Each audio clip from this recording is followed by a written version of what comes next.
McDonald's exists for two reasons, okay? It's for drunk people and it's for children, all right?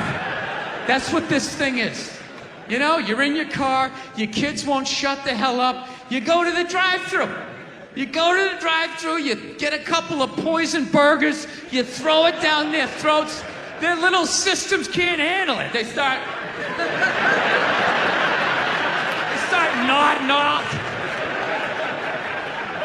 And you're up front, you're bigger, you can handle a bigger dose of poison, you know what I mean? Pop in your Def Leppard cassette, you have a little moment for yourself. Yeah, that's what it's for. It's for your kids, and it's for drunk people. Like, how many times have you driven out to a bar going, I'm just gonna have one, all of a sudden you had like 11, right? And you're hammered, and you're thinking, but you're responsible. You're drunk, but you're responsible. You're like, God damn it, I drove my car here tonight. God damn it, I'm driving it home, all right?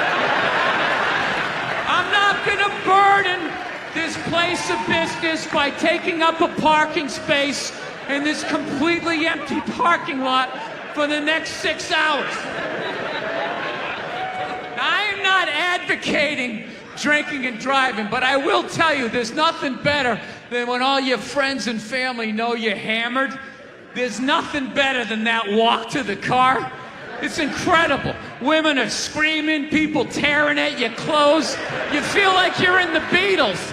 Oh my God, no! Stop! And you're like, no autographs! I'm sorry, I have to go! I'll be back! Get him off me! People in the stands, I mean, that's just like what's entertainment for me now, you know? I like that Jimmy the Greek moment that happens in sports, you know? Like once every 4 or 5 years, you know that? Like some 50, 55-year-old white dude tries to explain why black people are kicking the shit out of white people in practically every major sport, you know? And it always goes down the same way, right? There's always like 3 white dudes, and the one white dude in the middle, he's always like the guy with like the theory.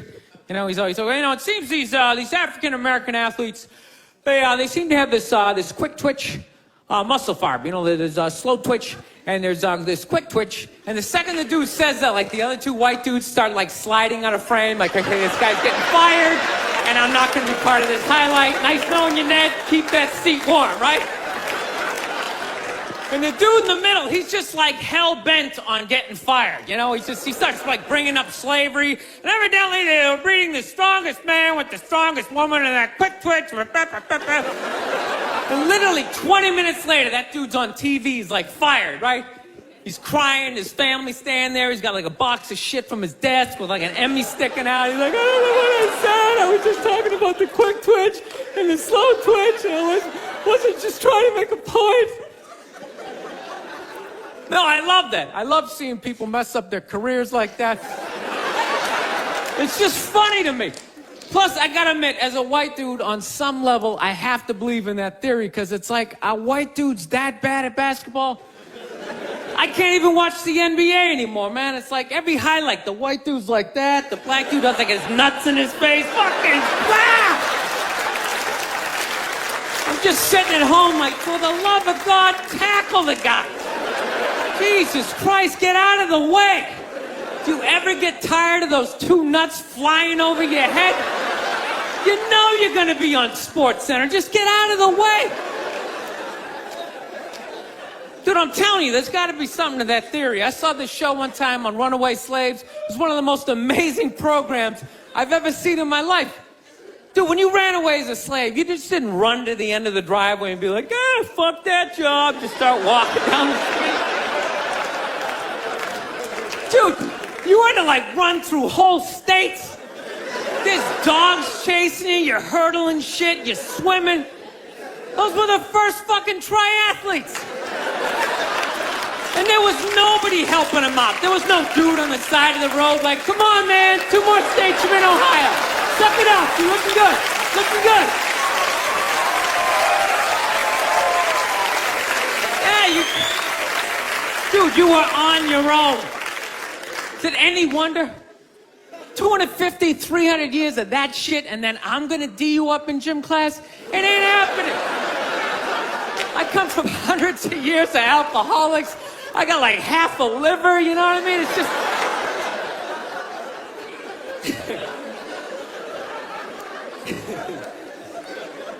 You know what's funny to me about that stuff? You can't even like, you know, I obviously know that theory's crazy, but it's just like, you can't even bring up how well black people are doing in sports. Everybody gets all weird about it, which I don't understand because it's like a compliment, you know? Like, feel how weird it is right now. You know, I just brought that shit up all of a sudden. I'm saying something good, right? I saw a coach get in trouble for that shit. Like, his team was like 0-6 or something. They just couldn't win. And every week the press was just getting on him more and more and more, right? And the dude, he was just like flustered. And he had like a moment of honesty. They were like, why can't you guys win a game? He's like, oh, you know, I don't know, the offense isn't getting it done. You know, defense, you know, they're too slow and they just run out. Tell me, we got to get some more black guys in this team. Because I'm telling you, it's just not. And immediately everybody's like, what? Everyone started freaking out like they had no idea what this dude was talking about. It's like, are you watching Sports Center? Or do you see the Olympics? Like, I love the 100-meter dash, right? There's always like 9 black dudes and that one token white guy in like lane 8. And I'm just sitting there going, come on, man, one time. Just one time, just win the bronze, just do what you gotta do. The white dude always stays with him till like the first turn, then he like fucking blows out his hammy. Those other 8 black dudes are like, where's that white dude the next Olympics? He's like up in the broadcast booth, his career's over. He's like a commentator. Yeah, it's gonna be a great race. Still can't feel my fucking toes, but I'm telling you. No, I don't get it. It's like a compliment. We're saying you're fast. That's a good thing, right? People start all freaking out. Oh, you're acting like that's all we can do. You're saying we can't be scientists. No, we're not. All we're saying is if there was a race to the microscopes, you fuckers would win. We're just saying that you're fast. You get there first. Your lab coat would be flapping in the wind. I'd get there like 3 minutes later, all cramped up.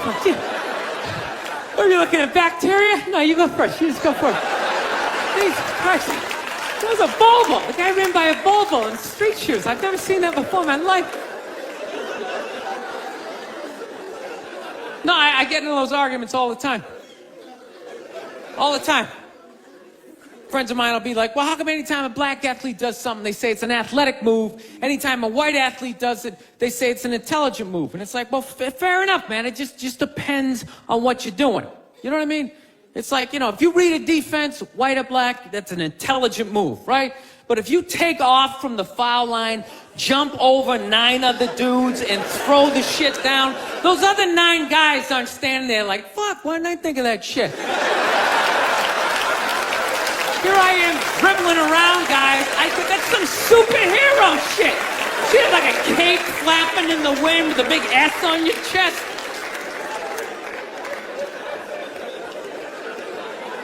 I'm telling you, man, that's the funny thing about Hitler. Just let me finish. Let me work my way through this idea. No, that's my favorite sports clip is that Jesse Owens shit.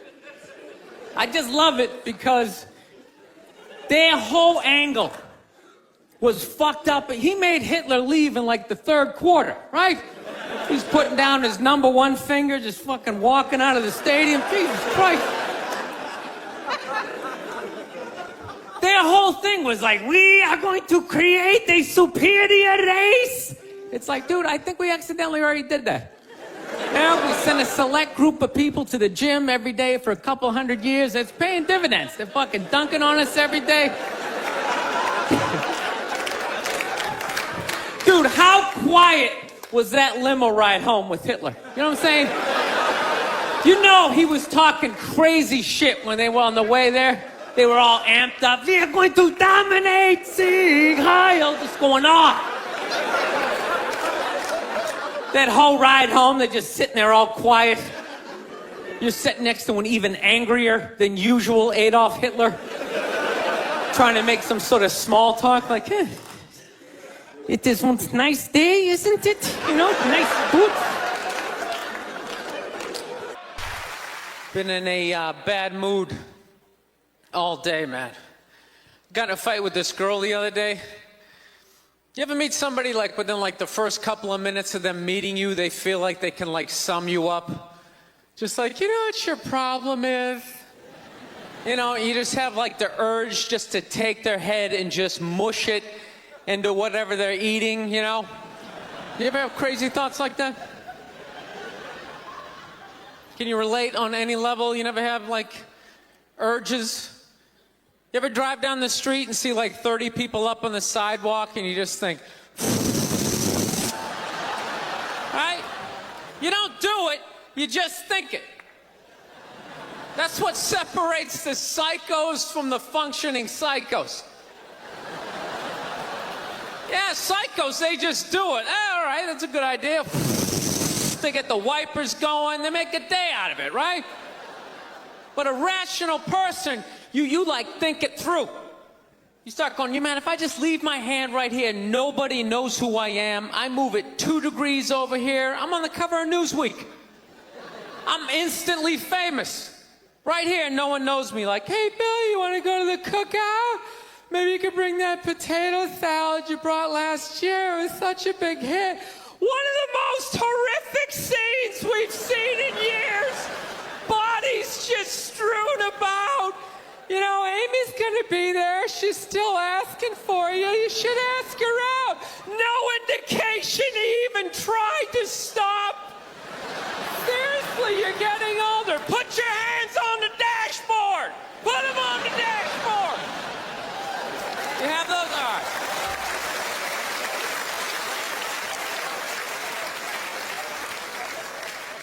No, I have that stuff all the time. I do. My girl took me to a street fair recently, right? You guys have street fairs out here? You know, they close off the block. There's like shawarma. There's like stuff made out of buttons, right? People with no teeth are making keychains, right? It's a typical girlfriend idea. It sucks, and it's gonna take all Saturday, right? She's all excited. She's like swinging my arm. Oh my God, this is gonna be great. I'm like praying for lightning. Maybe some like scaffolding to fall down on me, you know? No, we show up, right? The first thing she sees is this big table and nothing but homemade jewelry, right? Homemade jewelry. It's got twigs, macaroni in it. It's a table of crap. It's crap. The whole thing is crap. But she loves it. She's like, oh my God, look at these earrings. Do you like these? Do you think these are nice? I just want to be like, no. If they were nice, they'd be in a store, all right? There'd be a roof, some sort of structure would be built around this. This is crap. This is just a table of crap. The guy's even wearing shoes. That's a good indication that this is crap. But I didn't want to ruin a day, so I'm like, yeah, go ahead, check it out. I'm gonna go get some air. Even though we're outside, I think there's more air to be had, right? So I walk like 3-4 tables away, and I come up to this lady. She got this big table of nothing but muffins. Muffins, right? It's like 85 degrees out. She's selling muffins, and she's got this big, stupid, look at the muffins I made, look on her face. And the second I saw that part of my brain was just like, dude, what would happen if you just walked up and just said, hey, lady, these your muffins? Oh, yeah? And I just started going, blam, blam, blam, blam, blam, blam, blam. Like, how many of these muffins could I mush before anybody did anything? I mean, realistically, I think I could have got the whole table. Because even if you saw me doing that, it would take at least 5 to 6 seconds to process. Like, did they say he could do that? Is it like a game? Do you eat the muffin off your fist? That just seems like a waste of pastry. You know, there's no security at a street fair. There's no bouncer staying there. He's mushing the muffins. Okay, I'm on it. Sir, we're going to have to ask you to leave. And they just choke me out. So I just started thinking of the horrified look on this lady's face as I started slamming these muffins. And out of nowhere, I just started laughing like a maniac. Oh yeah, I'm like slumped over this fried dough cart. I'm dying. My girl looks at me. She's like, what the hell are you laughing at? And like an idiot, I actually tried to explain this screwed up thought to her. I swear to God, I'm just sitting there like, I was just thinking, what if I started punching the muffins? You know what I mean? I just started punching them. She's just looking at me like, why do I go out with you? Dude, but I swear to God, if I never broke eye contact the second I started hitting those muffins, that lady, she wouldn't even been able to call for help. I would have been in her head. She'd be like, did I go to high school with this guy? Why would you do that? Muffins are a happy food. I don't understand this. No, I gotta learn to let stuff go. I do, I got issues. I do. My neighbor got her dog fixed. Got this dog neutered, brand new dog, puppy. Got the thing neutered, and I'm like, what the hell did you do that for? She's like, well, you know, if I didn't do that, he was gonna hook up with another dog, then they're gonna make more dogs, and what are we gonna do with all these dogs? It's like, why don't you just let them go? They're animals, they'll be fine. I think that's what every city needs, just a nice pack of wild dogs just running down the street. It'd help with the obesity problem. Just chase people to the cars after they eat some big meal, you know? Just a nice pack of Rottweiler just running down the street. Listen, I'm out of time. You guys were awesome. Thank you so much. Have a good night. Thank you so much. Thank you. I am so excited to be here. I've been doing stand-up forever. And this has always been a lifelong dream of mine to come here and host Saturday Night Live. So thank you so much for coming out.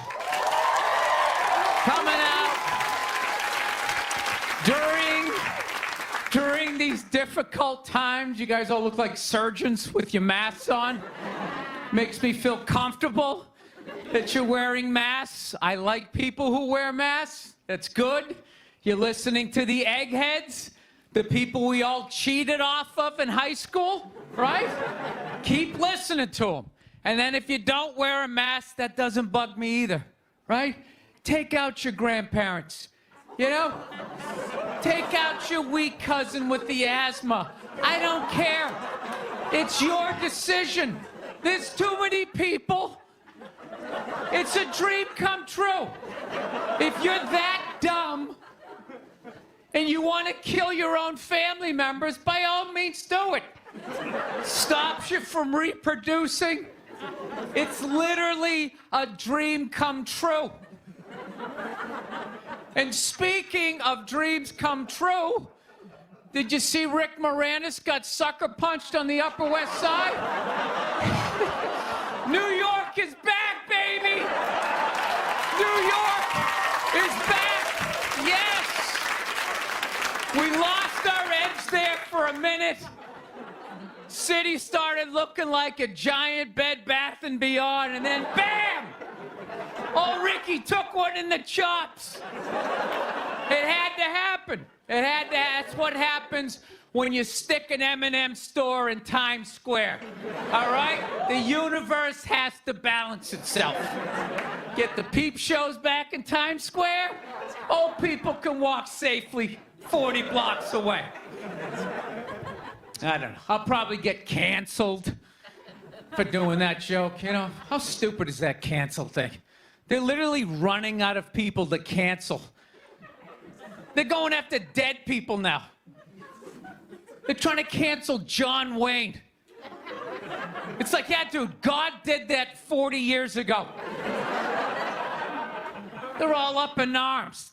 They're like, did you hear what he said in that interview in Playboy in 1970? Can you believe that? It's like, yeah. He was born in 1907. That's what these people sounded like. You never talked to your grandparents and brought up the wrong subject? And all of a sudden it went off the rails. Like, oh, Grandma. Just keep making the cookies. Yeah, you don't bring up race or religion with your grandparents. You keep it simple. Anyway, I don't know. I guess my grandparents are older. I don't know. Plowing ahead.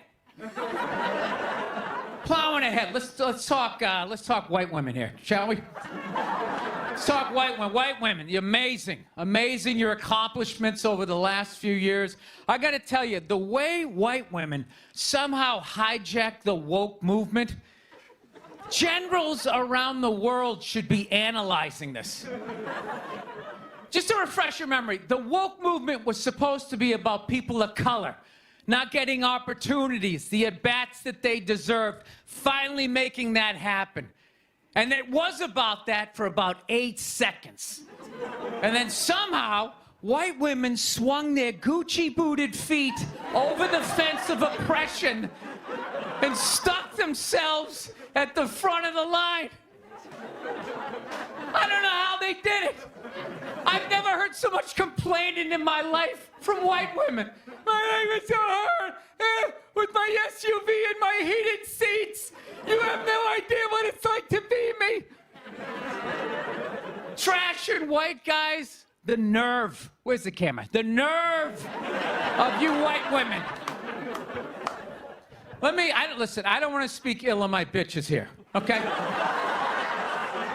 I don't, but let's go back in history here, okay? You guys stood by us toxic white males through centuries of our crimes against humanity. You rolled around in the blood money, and occasionally when you wanted to sneak off and hook up with the black dude, if you got caught, you said it wasn't consensual. Yeah, that's what you did. That's what you did. So why don't you shut up, sit down next to me, and take your talking to?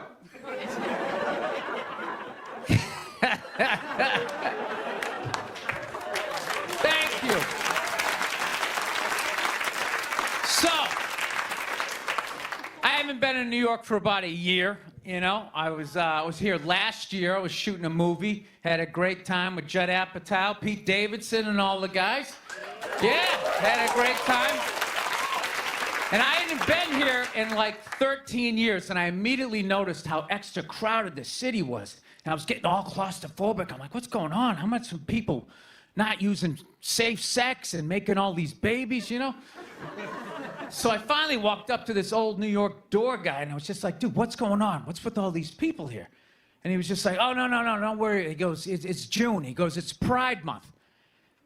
And I'm like, what's that? You know, I'm 52. I never heard of it, right? They didn't have that when I was a kid. He goes, oh, it's Gay Pride Month. And I was just like, oh. Dude, you know when you're just like stuck in the Matrix and you just can't, everything's just pressed up, you can't see anything, and then somebody gives you that little nugget of information that just pulls it back? It's like, why is it so crowded? It's Gay Pride Month. Ah, tank tops. 0% body fat. 2 guys kissing. Rainbow flags. Ah! I didn't know that. That's what I learned. The month of June is Gay Pride Month. That's a little long, don't you think? For a group of people that were never enslaved. How did they get all of June? Dude, black people were actually enslaved. They get February. They get 28 days of overcast weather. Sun goes down at 4 in the afternoon. Everybody's shivering. Nobody wants to go on the parade. Look, yeah. How about you hook them up with July? These are equator people. Give them the sun for 31 days. There's gay black people. They could celebrate from June 1st June 31st, 61 days of celebrating. All right, that's all my time. We got a great show for you guys, everybody. Jack White is here. It's gonna be amazing. Please stick around. We'll be right back. I don't know what it is. I don't know what the fuck is going on. But I think white women started it.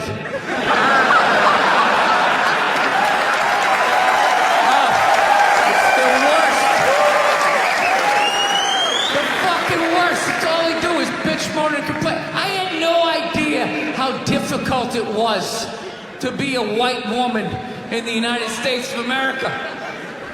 Evidently, it's really difficult.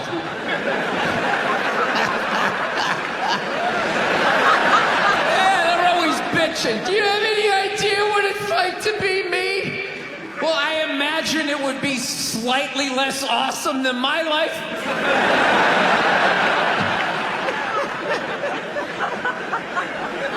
What happened to you today, sweetheart, huh? Did they not chill your rosé? You know? Was the trolley not running down at the mall? What happened? No, it's unreal. I'm really fucking annoyed how white women have the fucking balls to throw my white privilege in my face. You know? Sort of separate themselves from these white males with their white male privilege. It's like, bitch, you're sitting in the jacuzzi with me. The fuck are you talking about? Yeah, quit your fucking whining.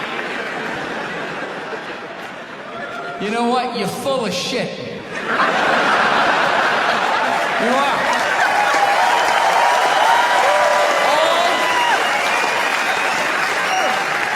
Feminists are full of shit, because I'm going to tell you right now, someday, there's going to be the first woman president, all right? Which means you don't even know what her fucking platform is, and you automatically cheer. It's got the same genitalia. I'm telling you, they're not smart people. Feminists, they're not as smart as they're coming off. I'm telling you. Someday, there's gonna be... By the way, this is gonna be my last show ever, by the time this fucking thing comes out. Someday, there's gonna be the first female president, which means there's gonna be the first male first lady. Right? And you wait, you fucking wait. The first time that dude opens his mouth about some political shit, you watch all these feminists throwing me, you shut the fuck up! You shut the fuck up! It is her time now! It is her time! She was elected, not you! Go pick out some plates, bitch! You are the first lady! All right, thank you. Thank you very much. How are you? Please be seated. Good evening, thank you. Welcome. Welcome to this lovely theater here in downtown Montreal. It's unbelievable. Can't understand you. Female voice does not travel well. I don't know what it is. Up close or in a whisper can make your dick hard, but beyond 10 feet, it just sounds like a couple of birds fighting over a French fry or something, you know?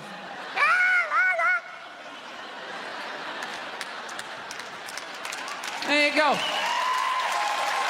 That's how we start. Somebody's coming out of the gate. I'm sick of Obama's wife. Yeah. Just running her. This isn't some Democrat, Republican shit. This is just in general. Just running her yap. It's just like, shut up. You know? You weren't elected. You know, your husband isn't running a lemonade stand. He's running the country. No, generally speaking, first ladies, they've been out of line for a good 25, 30 years. They think for some reason that their husband has the job, that now they should be chiming in like they know some shit. you know?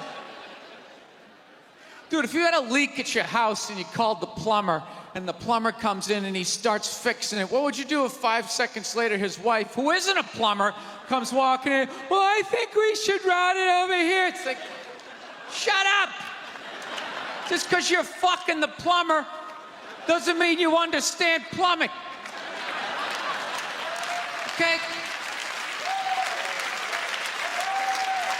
Now, this is all like my fears because they're trying to tell us down south here that like they're starting to like gear up for Hillary Clinton to be running for president, saying like, I think that would be a good thing. Yeah, people clapping. What is that based on? Based on what? I don't get how she became a senator. That's shocking to you? She went from never holding political office to immediately being a senator. Why? Because she was fucking the president? Should Tom Brady's wife be the next quarterback of the Rams? Does he have some sort of magical powers? Like, you suck at sports? I couldn't throw it all, and then he fucked me, and I just picked up this ball, and I was just lacing it in there. It was incredible.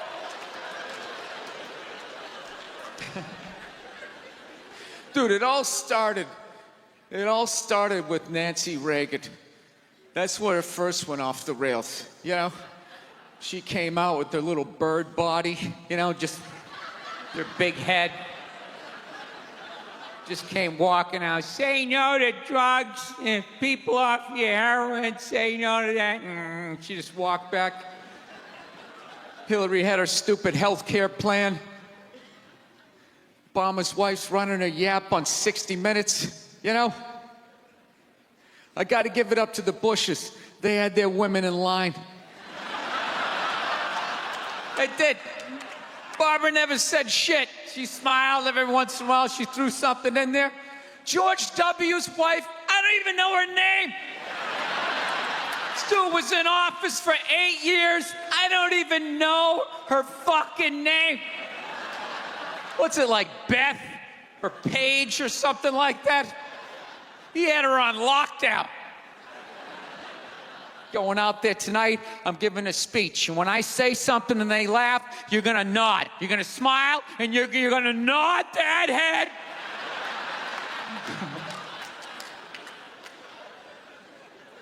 Is this how it's gonna be? Really? Do you think like me saying this is somehow gonna affect? She's still gonna win. Listen, let me ask you this question. Do you think that a woman being president is gonna affect anything? Do you? Oh, do you? What are they gonna do? What are they gonna do? What the fuck is she gonna do? Do you know what the president makes? The president makes $400,000 a year. That's it. He's supposed to keep bankers in line that get like $100 million bonuses. I'll tell you, if you really want, nothing's gonna change, okay? Black, white, dick, or clam. It doesn't make a bit of difference.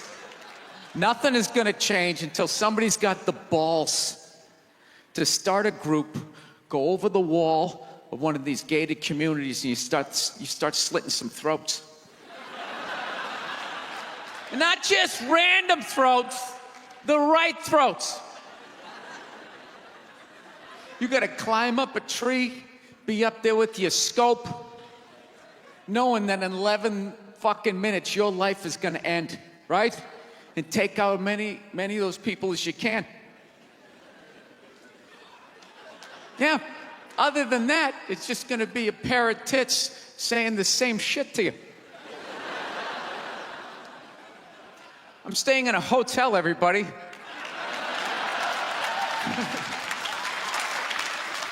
I like staying in hotels. They make me feel comfortable. I feel safe in a hotel. You know, you got the lobby. There's always somebody down there in case an axe murderer comes in. That's the first person that's gonna get killed. You can hear their screaming when you're up in your room. Gives you a chance to plan. Barricade the door, you know, turn on the shower, hide in between the mattresses, right? Little misdirection. Back in the day, I used to stay in motels. I hated staying in motels. Could never feel safe. You were lying in a bed 2 feet from a door that just opened up out into a parking lot. Anybody in the world could just come walking up, kick the door open, you motherfucker, just drag you out of the bed. And you're just lying in that bed, so not ready to have a fight to the death. Sitting there half naked, like nodding off. Meanwhile, there's some guy on the other side of the door with a chainsaw, like. You're lying there like, it's kind of early to be trimming the hedges. But when that dude comes through that door, you lie to yourself as a man that if something like that happened, dude, I'd just jump up, grab a lamp, let's fucking do this. You know what the reality is? Most people, the best you could do is maybe make a weird noise. Just be like, and that would be it. That would be it. That dude just come in. The last thing you'd see is just ceiling carpet, ceiling carpet, ceiling carpet, ceiling carpet, ceiling carpet. Looking upside down back at your own body, right? I will say this. What I do enjoy about this theater is nobody has told me it's haunted. Anytime you go into a theater, they always give you the history. It was built 1948. It was a tribute to Rocket Richard. Everybody chipped in, blah, blah, blah, blah, blah, blah. And we have a ghost. His name is Michael. I immediately lose all respect for anybody over the age of 8 that still believes in ghosts. It's like, really? You still believe in specters and goblins? What is the end game of being a ghost? I don't get it. You can go anywhere you want to go in the world. You're just going to stay in a basement for the rest of your life? Just waiting for once every 6 months somebody comes down to check the boiler and you get to be like, why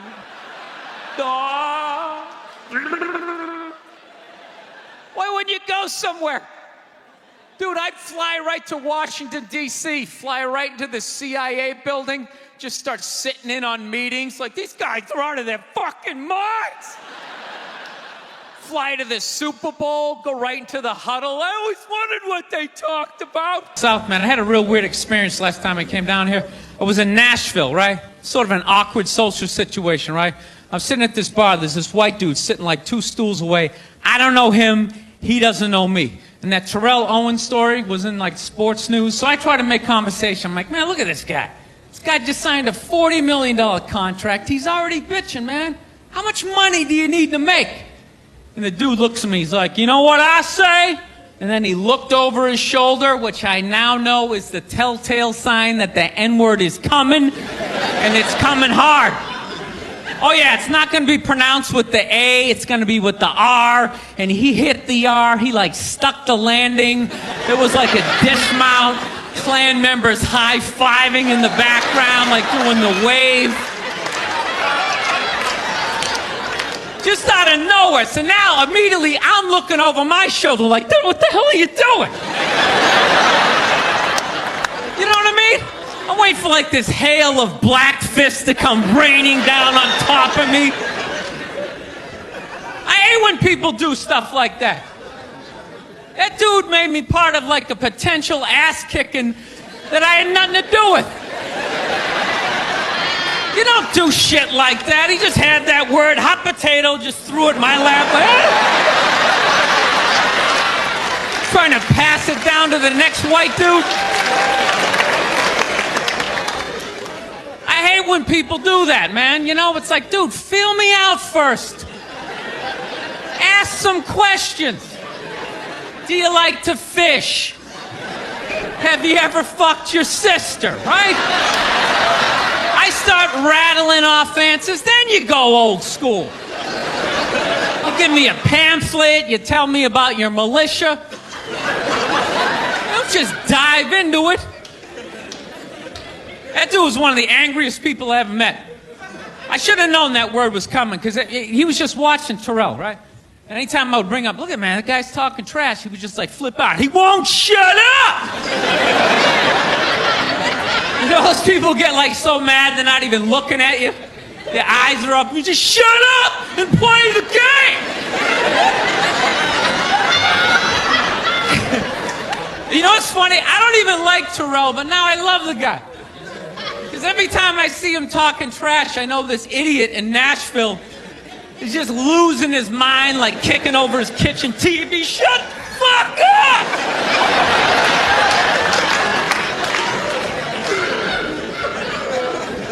I like violence, man. I am. Not like when it happens to me or if I see it live.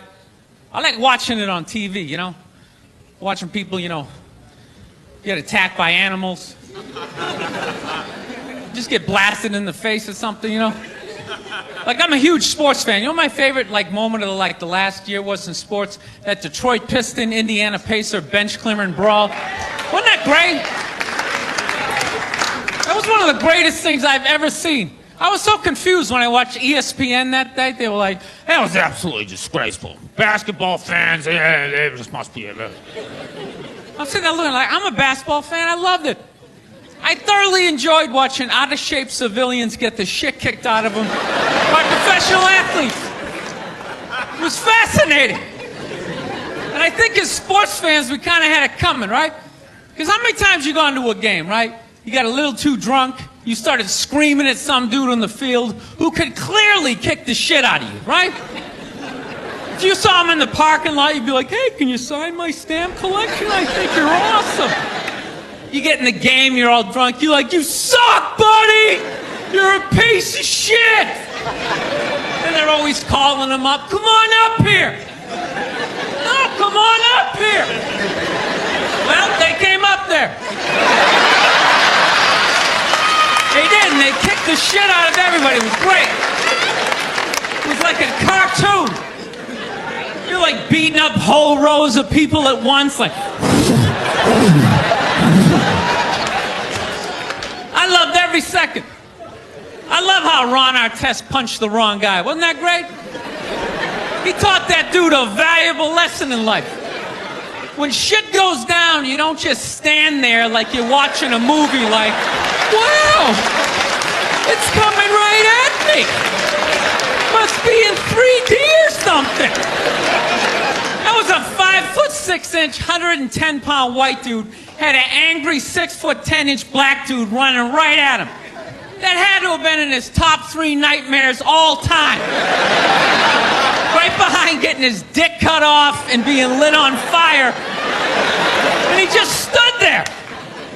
He's like trying to explain himself. Well, I still have the liquid in my cup, so there's no way I could have... It's an idiot. One time she was watching this show. It was like a poor excuse for The View. And they started talking about domestic violence. Right? For the 9 millionth time this year, they're talking about domestic violence. Just in case, you know, you didn't get the memo. You know? Evidently, you know, just some people didn't get it. It's not okay to slam your wife's head into the cupboard drawers because she didn't dry the can opener off properly. You know? It's gonna fucking rust, right? How do you not know not to do that shit? Do they really have to keep talking about it? It's like wife beaters watching. Oh, fuck! Ah! Now I get it. Upset daisy, sweetheart. Here we go. There you go. Oh. So at the end of the hour, they come to the logical conclusion. They're like, there is no reason to hit a woman. There is no reason to hit a woman. And I was just like, really? I could give you like 17 right off the top of my head. You could wake me from a drunken stupor, I could still give you like 9.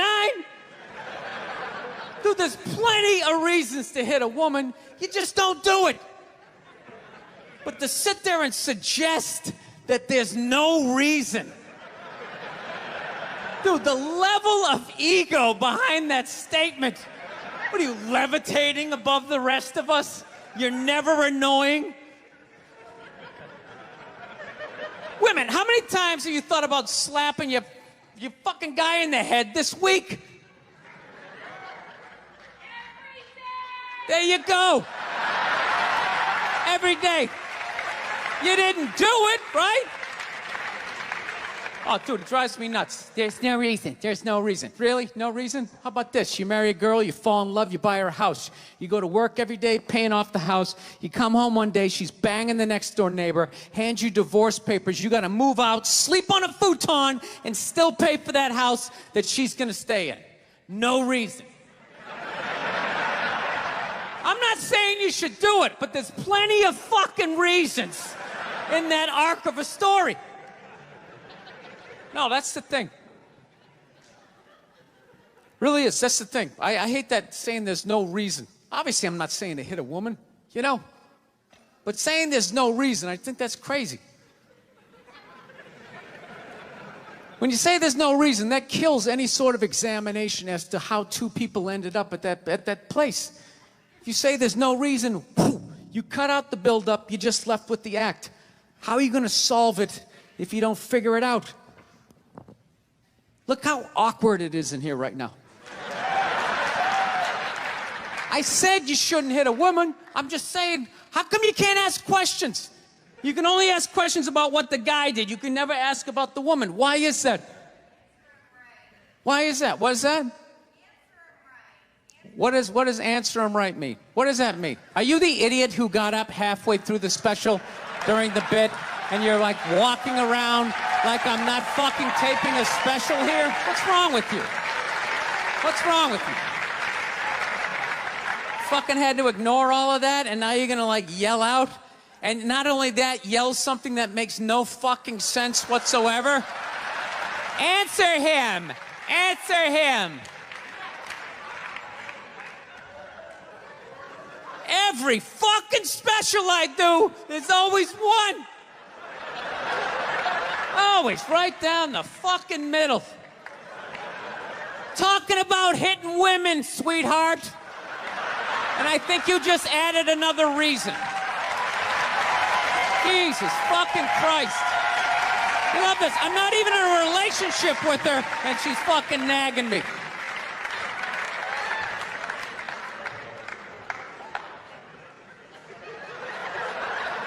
Fucking unbelievable.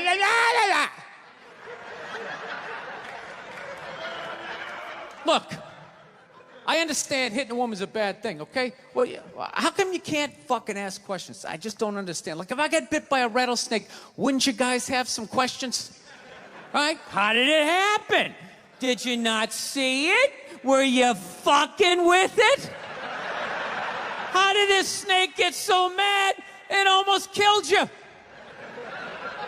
Firemen put out a fire, they don't just drive away afterwards, they sift through the debris. How did it start? Here's an oily rag, right? Look, I realize I'm coming off pretty ignorant right about now. I realize that. Let me extend an olive branch then, okay? I realize that there's some animal guys out there, okay? Horrible guys, you know, have a rough day at the factory, come home, tuna casserole, and just start swinging. All right? I'm not trying to say that those people don't exist. I realize they exist. They should be buried underneath the prison, okay? So if I can admit that, ladies, can you at least admit that every ass kicking doesn't just fall out of the fucking sky? Really? Even hockey has 2 minutes for instigating, right? They understand that some back and forth happened before that shit, you know?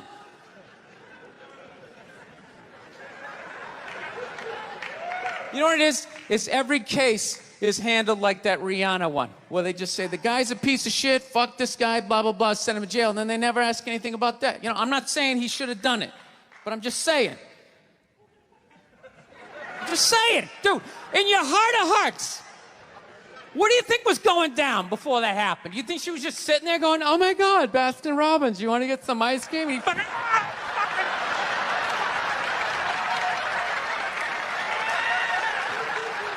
you know? Or do you think maybe they were having some epic end of the relationship fight and some crazy shit was being said. Maybe she was screaming in his ears some crazy female shit like, go fuck all your friends, I don't give a fuck. Maybe that's why I sell more albums than you, motherfucker. Right? To be fair, she could have just been sitting there going, I need a tissue. Do you keep those in the glove box? Oh my God, I'll bring my out. I'll bring my out.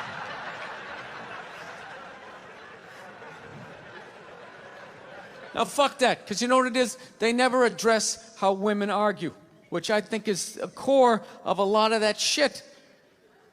You know? And I got to tell you something, man. Like, I never knew how women argued. But after 20 years of losing every significant battle in a relationship, I finally figured out how they argued. I'm going to tell you something. I'm starting to turn this franchise around. I have begun a winning tradition. This is how they argue, as far as I can tell. All right? If they're right, they argue the point. And they stay on point and make sure you stay on point until you're down on your knees, apologizing, begging for forgiveness. All right? No problem with that. Totally respect it. But here's the thing. If they're wrong, they go rogue. They go off-road. They start thinking of shit you're sensitive about. Maybe you don't get along with your dad. And in their head, they just start concocting this evil statement. Totally designed, this desperate Hail Mary attempt to make you so fucking mad, you just call him a cunt. That's what it is. And cunt trumps all the bullshit they did to start the argument. Now it's not about that. Well, that's no reason to call me a cunt. And then that's it. You're in this room now, right? And they won't hook up with you for a couple of days. Who cares? Who cares? You rub one out. Rub one out like a man. It's the champagne of victory.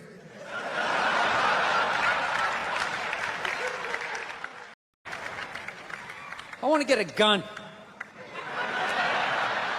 I do. I really do. I never had that feeling before till I moved out to Los Angeles.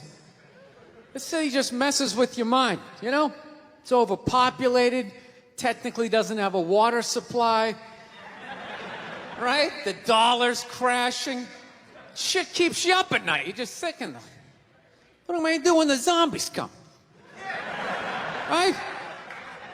Start reading up on shit. Get some powdered food. Plant some zucchini.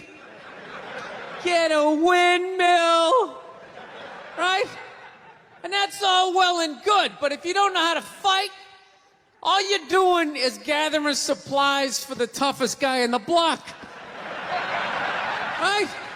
Thinking about that. What am I gonna do? Some dude turns me upside down, starts shaking the gold coins out of my pockets. I gotta get a gun. So I'm on the road, right? I'm in Reno. Great gun town. So I go down to their little gun store, right? Come walking in, there's some redneck there. I'm like, hey man, I want to get a gun. He's like, I hear you. What you looking for? What you want? Mossberg, over under, 357 Magnum, right? Starts rattling off all this gibberish, right? I don't know shit. I'm trying to play it off. I feel like a bitch because I don't know anything about guns. So I was like, what do I do here? Hell, I'm going to go with honesty. I go, look, dude, I don't know anything about guns. They terrify me, but I'm worried about the zombies. All right? Dude's just like, you need a shotgun. You need a shotgun, man. It's got a good spread.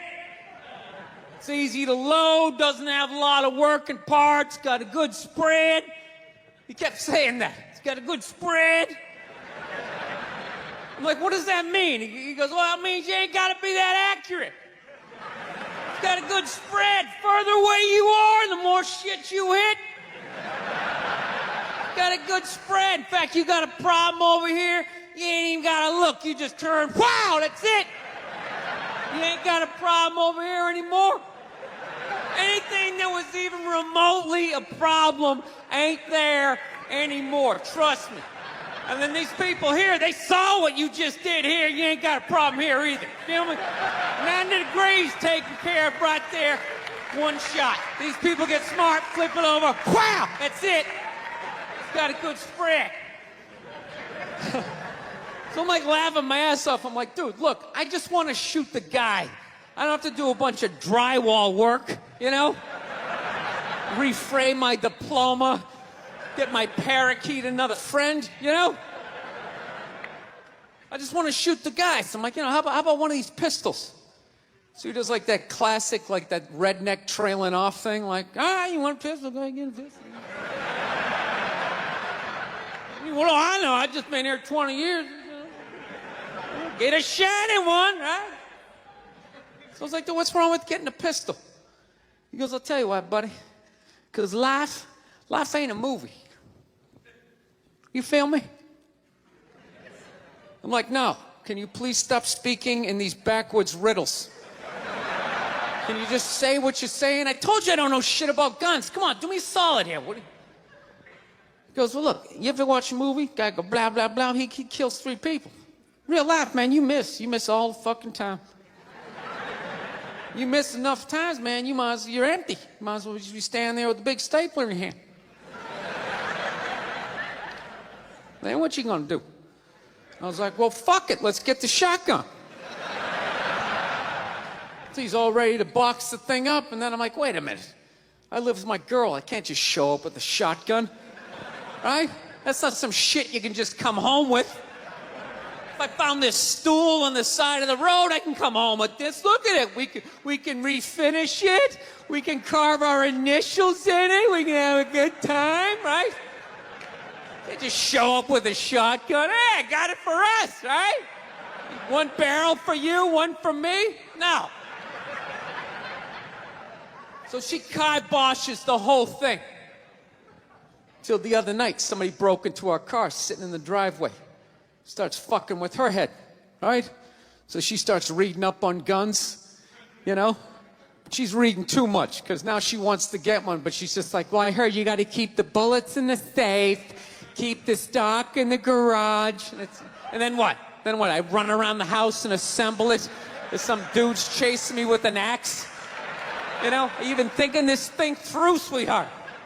Running around. Where's the scope? It's in the living room. He's in the living room. No, we're getting this thing. I want that fucking thing loaded right on the bedroom wall. Right there. I'll put that thing on my jam sleeves. Just like that. There's no other point. That's funny, though, when you talk about getting a gun, you know? People, like, they either totally for it or completely against it. You know, they either go nuts and start screaming, right? Or they start throwing out those stats. Yeah, actually, you increase your chances of getting shot by 80% the second you get a gun in the house. Really? What, because I'm going to load it and shower with it? Like,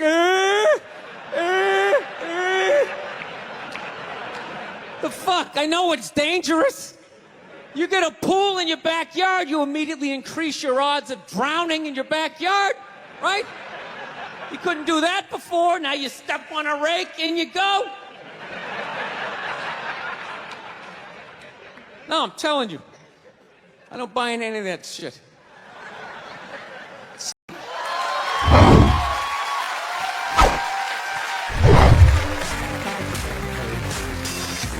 All right, thank you. Thank you very much. I here from Los Angeles. I live in Hollywood. There's a ton of plastic surgery out there. You know, a lot of people getting like facelifts. I don't know if you guys have those up here. You know, those awful ones where people start to look like, you know, little Filipino, you know. You got a little Filipino? Yeah, 52-year-old white guy. Yeah, that's how. Why would you get a facelift? Can't you look at other facelifts and realize they haven't worked all the bugs out yet?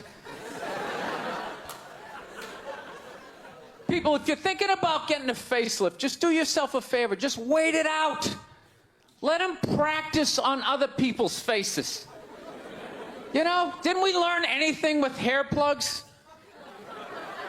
Hair plugs don't look half bad now.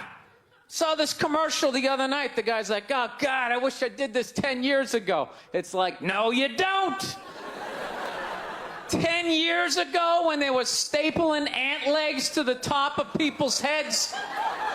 Everybody's eyes watering, trying not to look at your hairline. You wish you got hair plugs 10 years ago? Do you wish you got polio 60 years ago? Are you even listening to what you're saying historically? I'm telling you, the facelift, you can't do it, man. Why can't you just be your age?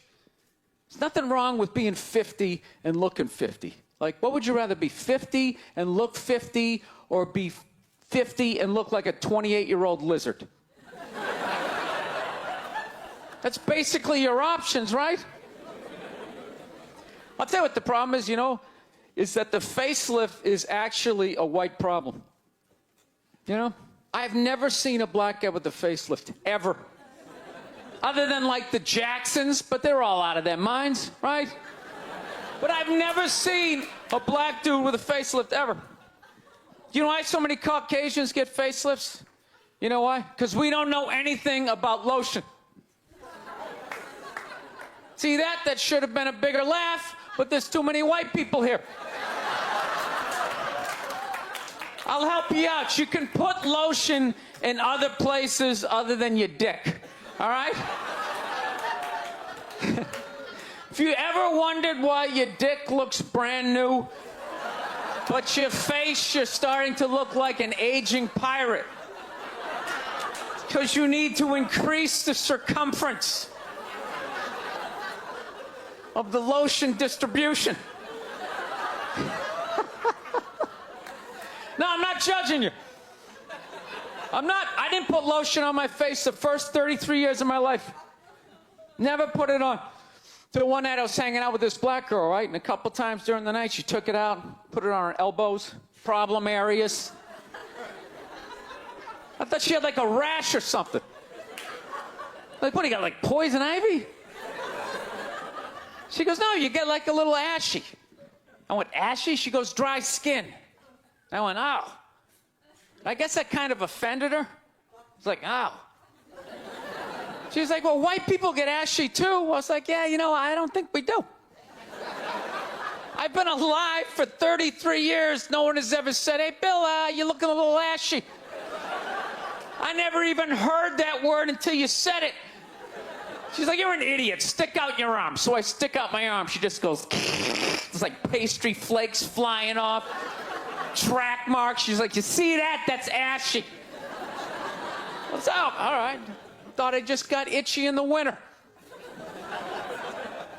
See, that's why you gotta hang out with everybody. Right there. Oh, there's too much. Seriously. There's too much information in the world. And every group of people misses just a little bit. Like, white people totally missed the lotion seminar. I don't know where we were on that one. We missed that shit the way black people missed the whole register your weapons summit, right? Just never got, really? You're gonna groan that? I'm the only guy who's seen 17 rappers get busted for that shit? Every time I see it, it just blows my mind. It's like, what, do you just want to make an album over the phone? Why would you do that? Is that like the new auto-tune? Ah, it breaks my heart. Every time I see it, I just think, God, if he just had one white friend. One white friend in his entourage. The dude would have been standing there all dried out, itching like, dude, is that thing registered? Dude, are you serious? That's like 3 to 5 mandatory. Get that the fuck out of there. So, thank you.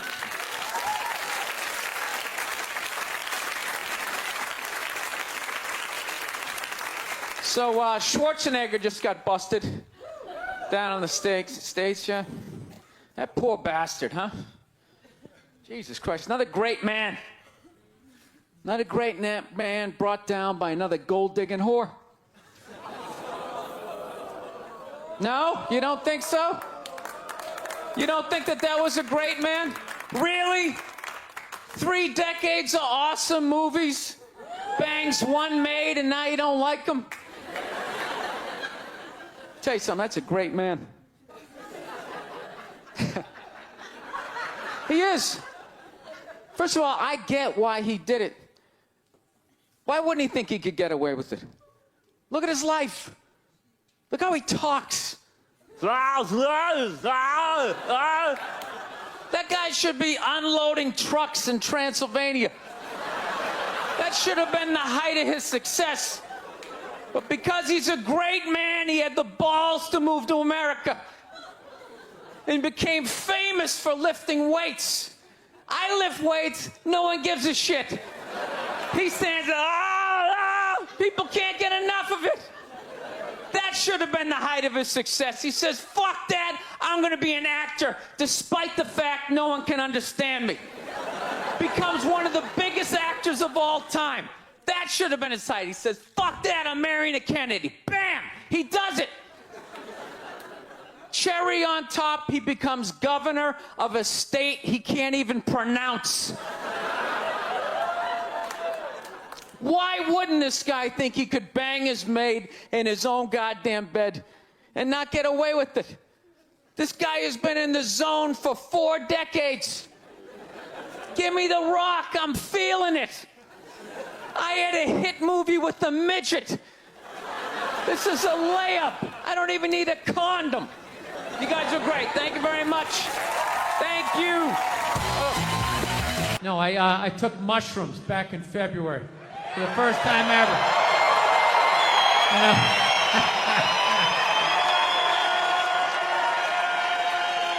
This is the perfect state to tell this story. You guys should literally have mushrooms on your fucking license plate. All right, so here's the deal. I never fucked with anything like that. I was always a booze guy. All right,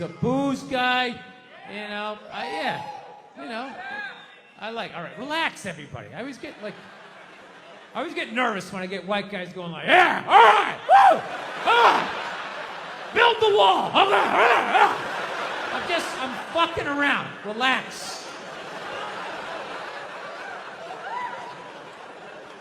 It's frightening to listen to, but that's what being a guy is. You're not allowed to have emotions.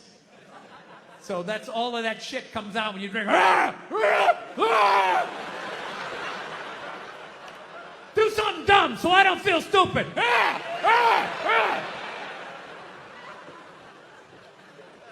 So, yeah, I was always like a booze guy, so like I never fucked with like psychedelics or whatever. So I figured, it was just one of those deals. I was out in the desert, man, and I was like, all right, I got somebody watching my kids, everything's fine. I'm in my 50s. If I gotta do it now or I'm never gonna do it, right? So this person who may or may not have been my opening act tonight goes, all right, man.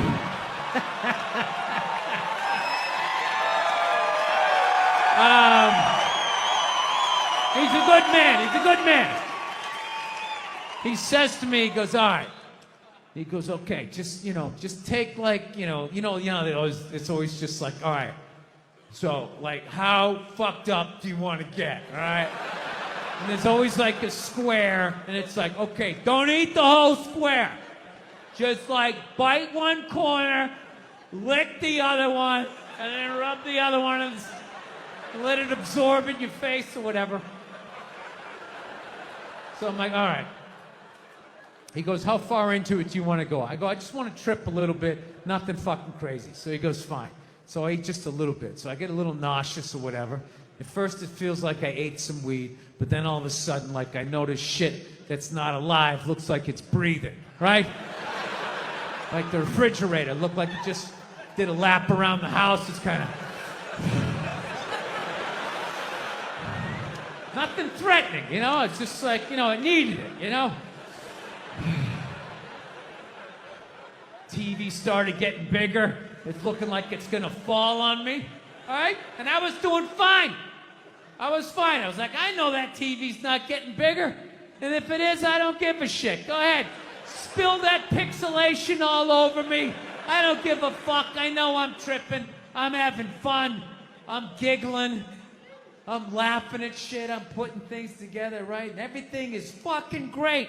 And all of a sudden, about an hour in, all of a sudden, this profound sense of loneliness and not feeling loved just washed over me. Yeah, and I was just like, I fucking knew it. And I gotta be honest with you, too. People were too hard on that Clippers guy, man. I'm telling you. For an 80-year-old white guy, that wasn't that bad. All right? Dude, he didn't drop the N-word once. That's unbelievable for an 80-year-old white guy. The N-word should have been carpet bombed through that whole tape. He never said it once. And if you go back and listen to that tape, I'm telling you, go back and listen to it. Other than Instagram, he's pretty fucking liberal. He's like, you can hang out with them, you can have sex with them, just don't promote it on Instagram.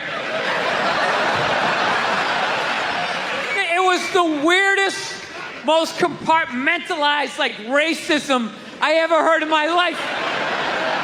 Something about Instagram, I didn't get it. Other than that, he was wide open.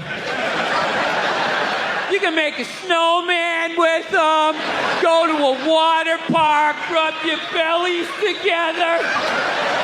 Just don't promote it on Instagram. Hey, what about Facebook? I don't give a fuck about Facebook. Keep it off of Instagram. Yeah. Dude, you understand? The guy's 80 years old.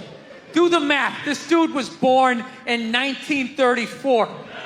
That's 13 years before Jackie Robinson broke the color barrier. First 12 and a half years of this guy's life, he watched all-white baseball, and it was fine. First 12 and a half years. Up next, Whitey Willoughby.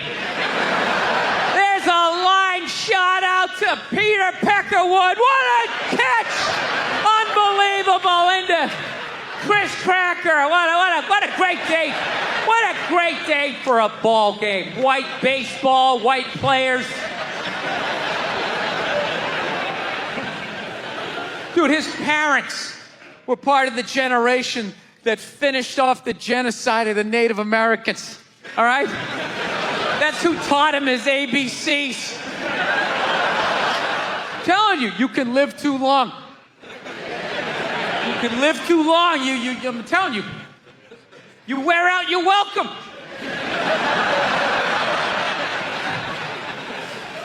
I swear to God, this fucking guy, I bet in the 1940s he was considered like a hippie. You know? Just walking around, hey, you can hang out with them, you can have sex with them, man, you know? His dad's getting all pissed off. Let me tell you something, see? You stay with your own. Hey, you stay with your own.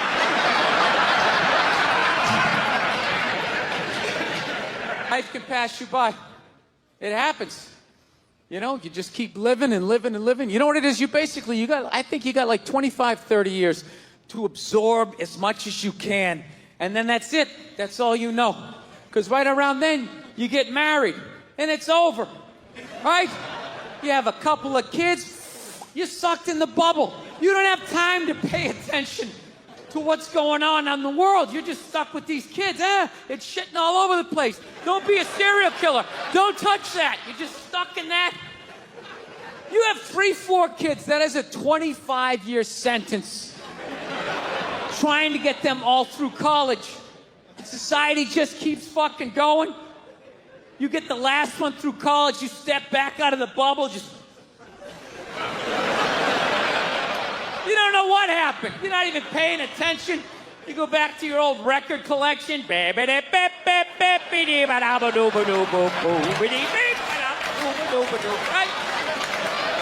Someone sticks some mic in your face, you're gonna get in trouble. Yeah. It's one of the sad things about life. You get old, and it passes you by. I feel it passing me by. I'm 46 years old. I don't even have kids, but I can't keep up anymore. Like, I had a college kid coming up, and I was like, man, I gotta figure out what these kids are into, man. I was 24 when a senior was born. I gotta figure out what these dudes are into. So I guess they were into like DJ music or some shit. So I'm like, all right, I'll watch some of this, you know? So I have like a reference or two. I don't want to be that old comic coming to the gig being like, what's up with this Monica Lewinsky? Is this crazy? I mean, this Y2K, I mean, is my stylist gonna work? I don't know. So I put this shit on. Dude, I lasted 90 seconds. 90 seconds. I was open-minded, all right, put it on. 90 seconds later, I'm like this old man. This isn't music. Now, when I was a kid, you dressed like a woman and you sung about the devil. Now that was music.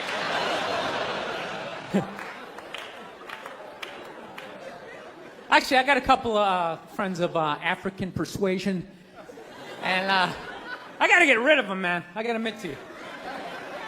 I'm finding I'm spending too much money on clothes hanging out with them, because I got to, like, fucking try to keep up with their wardrobe. It's like every time they go out, they got all brand new shit on. All brand new shit. So when I show up with my white version of brand new, which is, you know, I ironed the shit, right? I ironed it, right? It's new. They just start trashing me. I can't keep up with them, man. They got like fucking 58 pairs of sneakers. Ever notice that shit? Like every color fucking Timberland. And I don't give a shit what fucked up color their shirt is. They got a pair of shoes to match it and a hat. It's like a rule or something. They're the worst. Even when you wear some new shit, there's like some sort of rule that you gotta like space out the amount of time within which like that you wear it. Because God forbid you wear the same shirt within a 10-day period, one of them's gonna notice. All of a sudden just look at you funny like, this motherfucker's got the same shit he had on last Tuesday. And then the whole car's like, oh, shit! Then everybody just starts making fun of your fucking clothes. First they do the math, like, what was that, 5 days ago? 5 days? This motherfucker got 5 shirts! He got 5 shirts! They start breaking it down. Yo, his first shirt be saying Monday, next shirt be saying Tuesday. Yo, on the weekend, he ain't be wearing no shirts.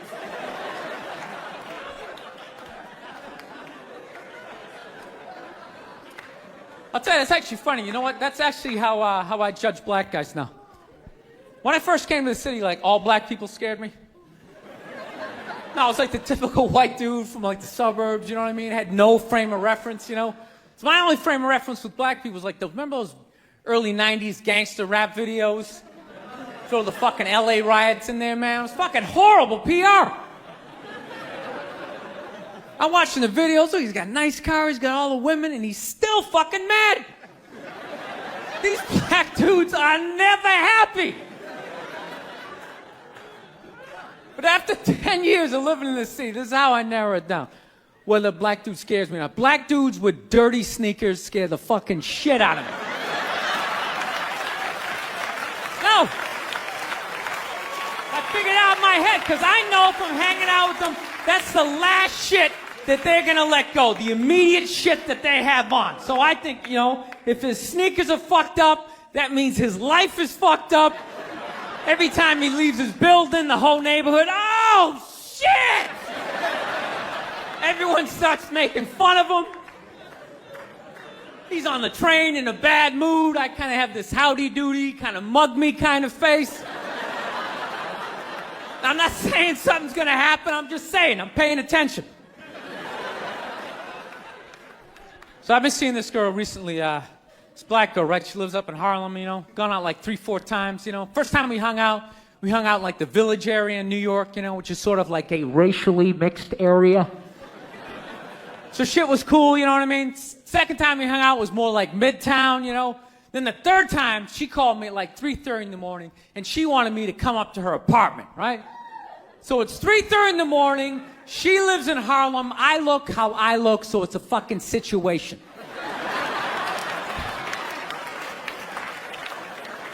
Yeah, because you know the deal, right?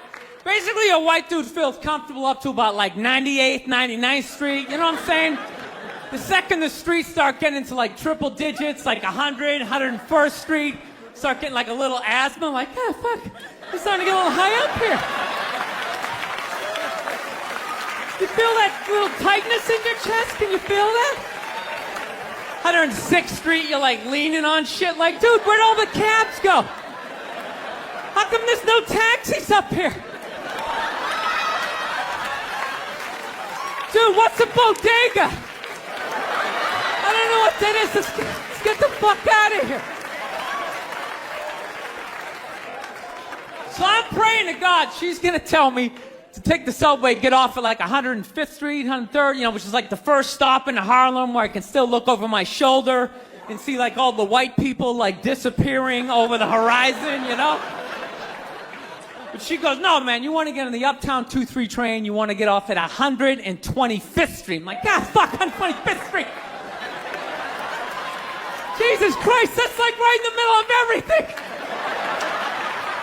I'm going to be surrounded on all four sides. I can't fucking do this.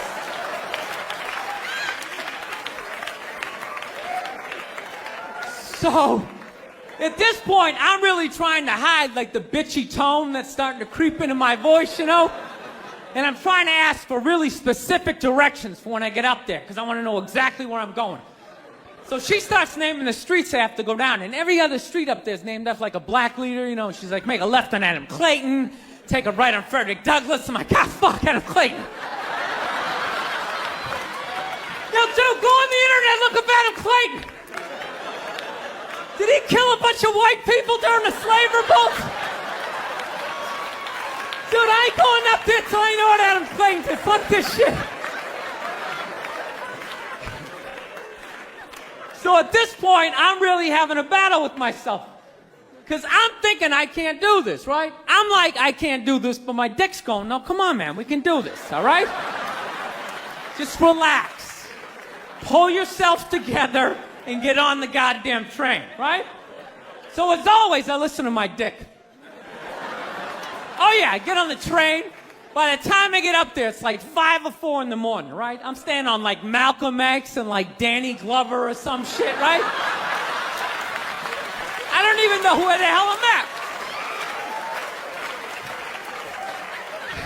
When I see the street I want to go up, I want to go up St. Nick. I can literally see her apartment building, but there's like 5 or 6 black dudes standing right on the corner, right where I want to walk by. So I'm like, fuck!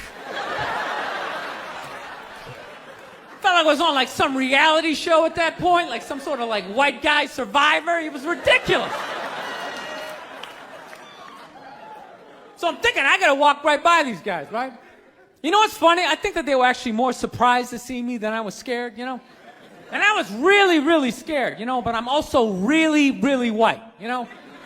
Like shockingly Caucasian. You know what I mean? Like if you're not ready for me, I can like surprise you.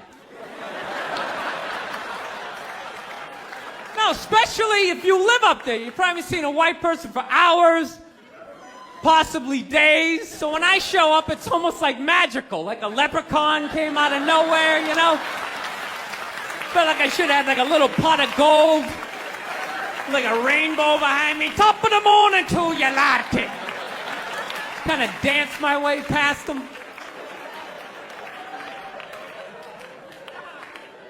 But it's been going all right, you know? Once I get in her apartment, I'm fine, you know? I relax, sit down, you know, watch a hip-hop countdown. Pretend like I know the groups, you know what I mean? It's just getting there that's a fucking pain in the ass. But, you know, I don't get mad at it, because I figure, you know, black dudes got to go through the same shit, though, right? When you go out to the suburbs, go fuck a white girl, right? Just that same awful feeling. But just leaving your people behind, you know, just less and less of you as you're fucking driving out there. Probably start off lean and you're all fucking cool.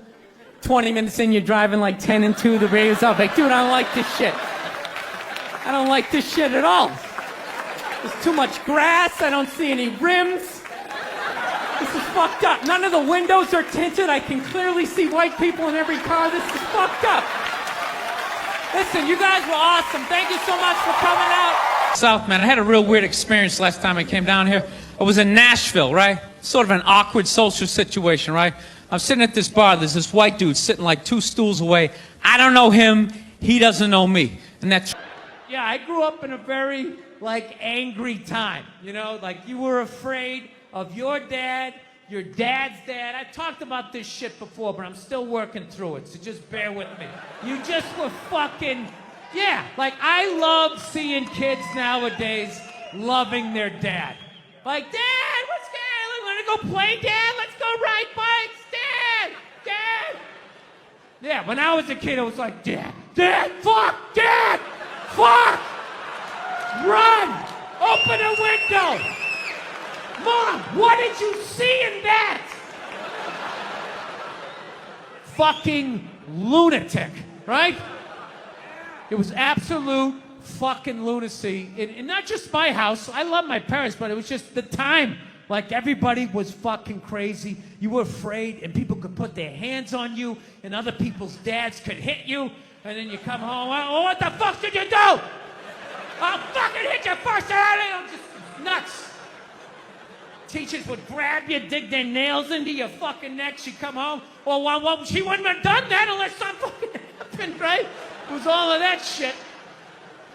Yeah, me and my siblings, we all beat the shit out of each other, you know? And then we all teased the dog, and the dog bit all of us, and we never got rid of the dog. One time the dog bit me in the face. I was fucking with it. It was eating it. I was like, and it just latched onto my face and was like that. My dad had to stitch me up and everything. We still didn't get rid of the dog, you know? He's a good dog. He had a moment. Jesus Christ. Well, Jesus Christ, you shouldn't have put your goddamn face down there near the fucking dog there, right? Watching the History Channel today, right?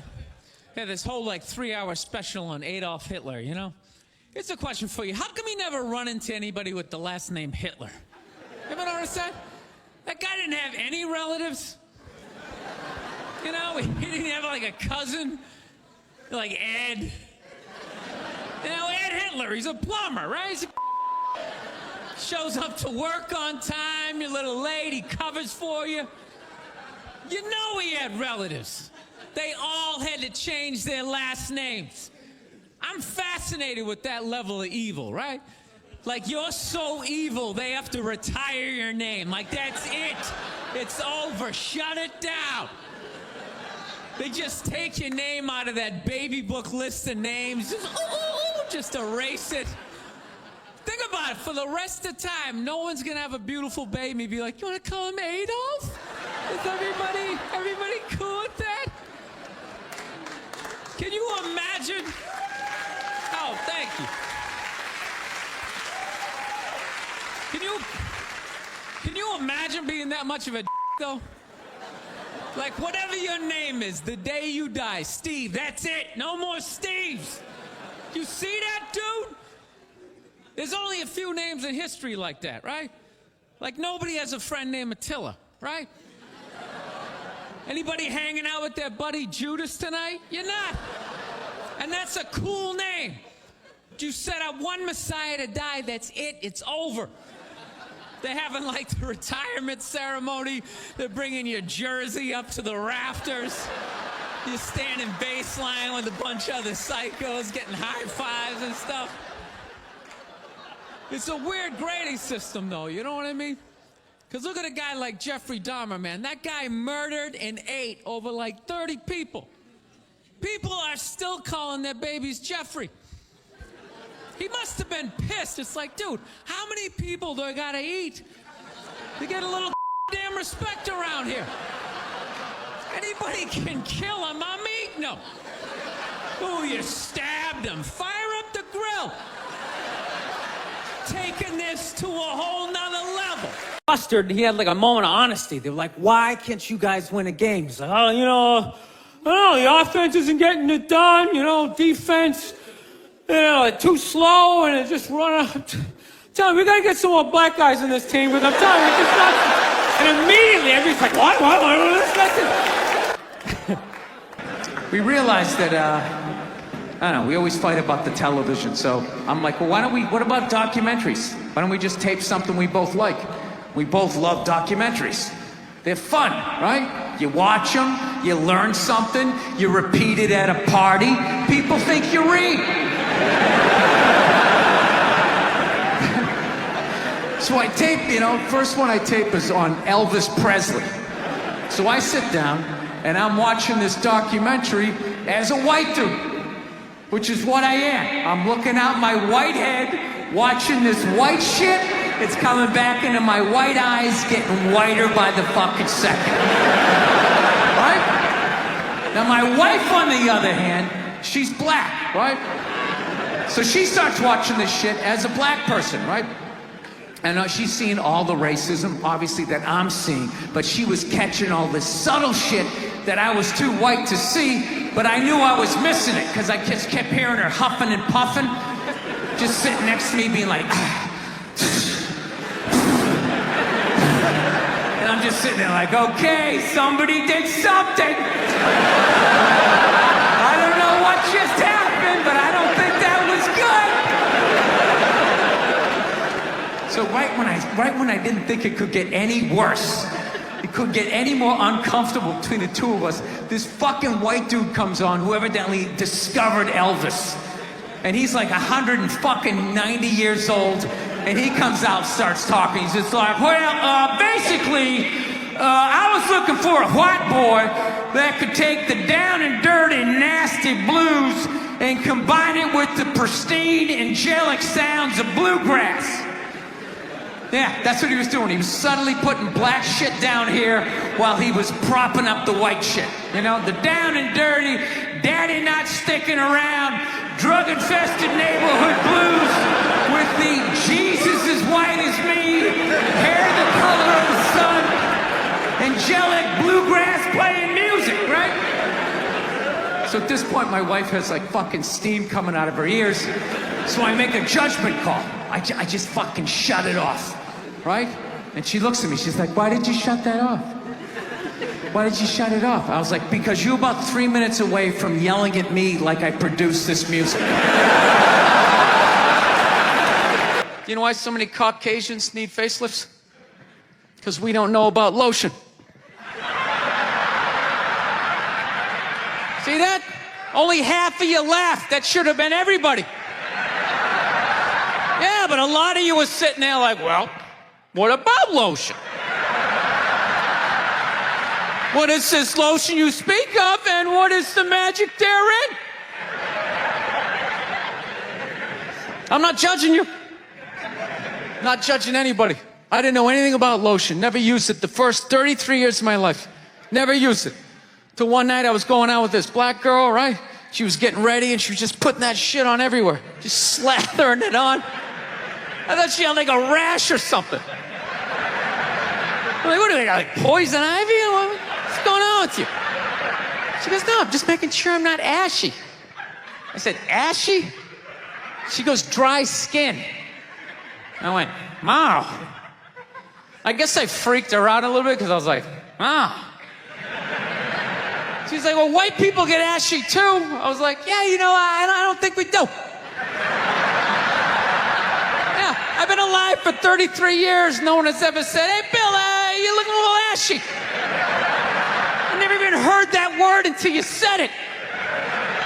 She's like, you're an idiot. Stick out your arm. So I stick out my arm, and ever so gently, she just drags her nails down. This smoke starts coming up. There's like pastry flakes flying off, track marks. She's signing her name. She's like, you see that? She goes, that's ashy. You're ashy? Freaked me out. I'm like, holy shit, I'm ashy. I didn't know anything about it. All I knew was that I always got itchy in the winter. Couldn't figure it out. Always got itchy in the winter. What the fuck do I get itchy? I thought it meant the bath towel was dirty. That's what I thought. And I would change it out and put a fresh one. Now I'm gonna be okay. Take a shower, dry off, fucking itching again. God damn it, I hate the winter. See that? That's why you gotta hang out with everybody. Yeah. There's too much information in the world, and every group of people misses a little bit. White people totally missed the lotion seminar at some point in history. I don't know if it's because we can't see it. You know? Black people get ashy, it looks like they leaned up against a chalkboard or something. You know? They can see it. They miss it, their friends help them out. Like, look at your ashy motherfucking elbow. What is wrong with you? Right? I saw a woman a couple months back, professional soccer player, right? She goes on to ESPN or one of these sports channels, and she starts bitching, going like, I don't understand, how come female athletes don't make as much as male professional athletes? Right? And all of these men had to sit there and act like they didn't know what the answer was. They had to sit there like dumbfounded, like, oh, I don't know. Why is that? That is a conundrum. I have no idea. Literally, I'm sitting at home screaming at the TV because you don't sell any fucking tickets! Nobody is going to women's soccer games. You're playing in a 20,000 seat arena. 1,500 people show up. That's not a good night. The promoter lost his fucking ass on that gig. I'm not saying no professional female athletes, Serena Williams, the women in the UFC, you know? But nobody's watching your fucking sport. And then you're gonna come and you're gonna get mad at fucking men. They keep doing that shit. Why are you yelling at us? It's not our fucking job. It's not my fucking job to give a fuck about women's soccer, okay? I have men's sport to pay attention to. It's your bullshit, right? Dude, look at the WNBA. Dude, nobody in the WNBA got COVID. Nobody. They've been playing in front of 300 to 400 people a night for a quarter of a century. Not to mention, it's a male-subsidized league. We gave you a fucking league. None of you showed up. Where are all the feminists? That place should be packed with feminists. Faces painted, wearing jerseys, flashing their titties. Going fucking nuts like the guys do. In the upper deck with their big beard titties. Am I on the Jumbotron? Am I doing it?